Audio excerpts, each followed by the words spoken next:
Agri in gesprek by Nampo Kaap het vandag 2 belangrike sessies gedryf. Die eerste gesprek het gehandel oor die belangrikheid van landboubesighede om die hele sektor en landelike gemeenskappe te bou en versterk.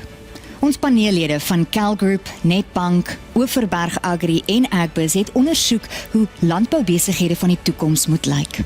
In ons tweede gesprek vir die dag het paneellede van UXI, die Universiteit van Stellenbosch, die Landboudepartement Wes-Kaap en Elsenburg Opleidingsinstituut gevra hoe ons vaardigheidstekorte kan en moet aanspreek en of ons opleidingsinstansies gerad is vir die taak.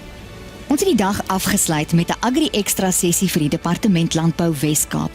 Minister Ivan Meyer het gepraat oor sy departement se prioriteite onder die regering van nasionale eenheid. Nampo Kaap was 'n fees en ons hoop julle kon dit meemaak. Maar in geval julle nie al die gesprekke kon bywoon nie, kyk gerus aanlyn. Besoek www.agrigesprek.co.za.